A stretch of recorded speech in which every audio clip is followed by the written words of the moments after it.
后来，这个疫情稳定，政府有咧规划要过来发放到振兴券。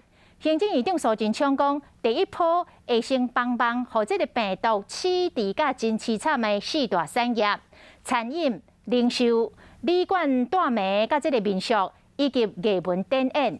但是目前是3级警戒的期间，无适合来推出着鼓励民众出来消费的方案，所以相关的振兴方案，等到时间到，自然就会来推出。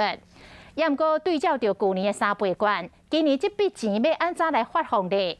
民众党的立委是呼吁政府直接发现金，嘛来批评进前政府的纾困方案有够当算，应该爱阁加码增加经费来补助民众。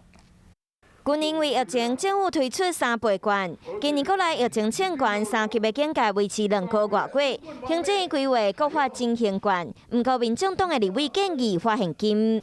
要避免民众呢20比病死的多，应该要建立防疫基本收入。行政院团队对于国人的纾困小气到极点，几乎好像是要你来求他。民间团体成立亚洲各国发纾困金，新加坡2万5，香港3万5，日本2万6，韩国平均1万2，和台湾去年推出用2000块换3000块的3倍券，实在差真多。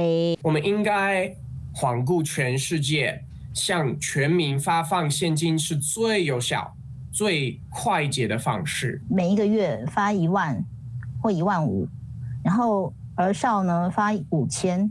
连发6次。目前疫情也还在3级警戒中，还不能鼓励民众出来消费。时间到了，自然会推出来。到底安怎发这笔钱？行政院要来规划，嘛听各界意见，安怎用这条钱，互经济恢复来创造双赢。